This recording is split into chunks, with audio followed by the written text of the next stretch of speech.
Well, this is Dr. Jyoti Marwa here, and with my co-author, Kehkashan Naseem, and we are presenting on Rosa brunnii and the essential oil from the flowers, as well as the rosehip carrier oils, which is the berries of these flowers, which has become an agri-product from the Himalayan forest range, and we have taken it as a livelihood project for health, skin, body, and hair care formulations for the rural areas of the Himalayas here. When we talk of roses, they have been known to promote human health since time immemorial. And this is because of the tremendous potential that it has as far as a food supplement or as formulations for skin, body, and hair care. This is because of the phenolic compounds, the flavonoids, the carotenoids, and the natural antioxidants which are present in almost every part of the plant, be it the flower, the fruit, the leaf, the stem, the root, the bark, or the seeds.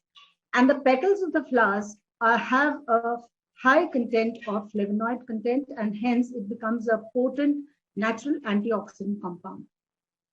When we talk of rosehip, that is the seeds of Rosa brunnii, this is referred to as kuja, or the wild Himalayan musk rose, and on ripening it gives the rosehip seeds.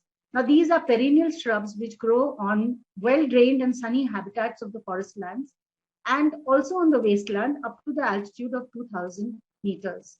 The essential oil essentially has major compounds of eugenol, citronellol, geraniol, terpenes, and these are known to be antioxidants. The aromatic rose flowers and the omega-rich seeds are of extreme importance, as well as the flowers are very attractive and have an exotic fragrance which is eye-catching for the tourists. Now here we have in the Himalayas a very special dish which is also made and called as kachru from the flower petals, and these rich sources of fatty acids which are present in the seeds are excellent in omega-3, 6 as well as 9, and have anti-cancer properties as well as anti-mutative properties. The rosehip is a potent medicine in the berry form, very rich in vitamin C, and therefore you find 1700 to 2000 mg per 100 grams of the dried rosehip berries, which are useful in rheumatoid arthritis, reducing osteoarthritis also, and they help in building the immune system. It is, as just said, it is also an anti-cancer natural food produce. It facilitates fat metabolism. It helps in the cardiovascular disorders, and the flavonoids are antioxidant. They lower blood pressure and improve the blood flow to the heart. The roseberries, when powdered, give nearly 50% of the vitamin C that 4 oranges can give in a normal condition. So therefore, consumed as rosehip tea, about 2 to 2.5 grams of rosehip powder in 150 ml of water is going to help in health benefits. The other aspect which we took into consideration was the skin benefits. The fatty acids and the vitamin A in the rosehip oil, extracted by supercritical techniques, moisturizes the skin and promotes skin regeneration. It also improves the skin flexibility, permeability, therefore making the skin texture more smooth. It reduces acne and stretch marks. Rosehip oil is rich in vitamin A and vitamin C, as said earlier, and therefore it adds glow. And vitamin A, or the retinol content, helps in the skin turnover, and therefore is a good rejuvenation agent. It does not clog the pores, which becomes very important in humid conditions, and containing omega-3 and 6, it is essential for the health of the skin. The body does not produce it, and therefore it becomes necessary to prevent skin from drying, becoming bumpy and irritated. Its ingestion becomes important. This is what the berries look like, just to give an idea. And we've gone into making these kind of products with the rosehip here. And these are the products that we have come up, and we are taking it forward as a livelihood program for the rural Himalaya regions, and the women who are under the Yamuna project are being affected by the Lakwar Dam.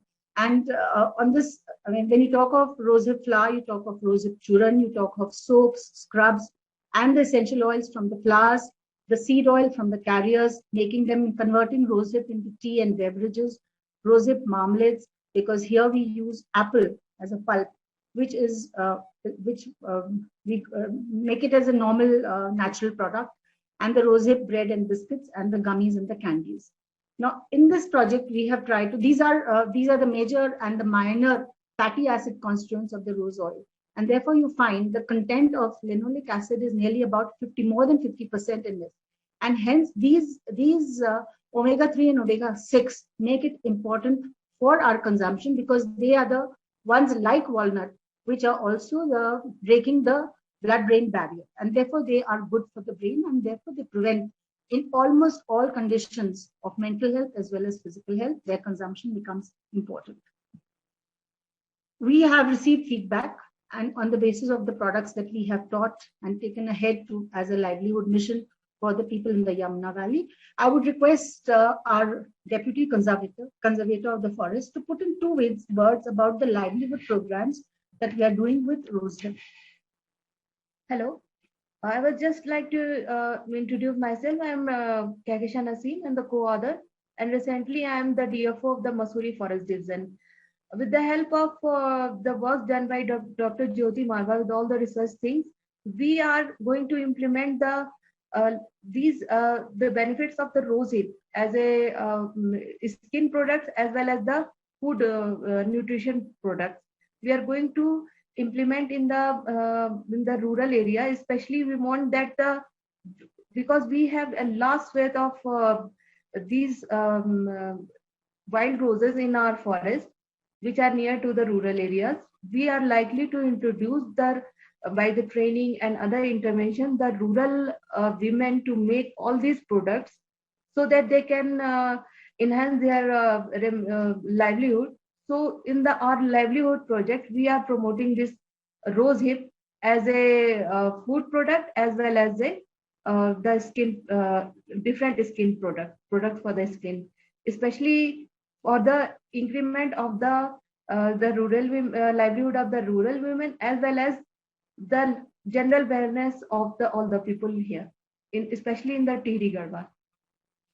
So I think nobody could have gone as fast as me. And anyway, this is the feedback that we have put before you to understand that with the products that we have gone ahead with, based on a number of research papers that have been done, not number of research that has been done in the West on rosehip, but unfortunately, it has not been harvested and it has not been taken ahead by us in these areas. And we are making these efforts to take it ahead and make it more popular with the people. So having understood the feedback, you can have an idea about how, what is the impact that a greater use of rosehip can bring in our livelihood and in our society's well-being and wellness. With that, we would end the paper here. Thank you so much, Dr. Bhatt.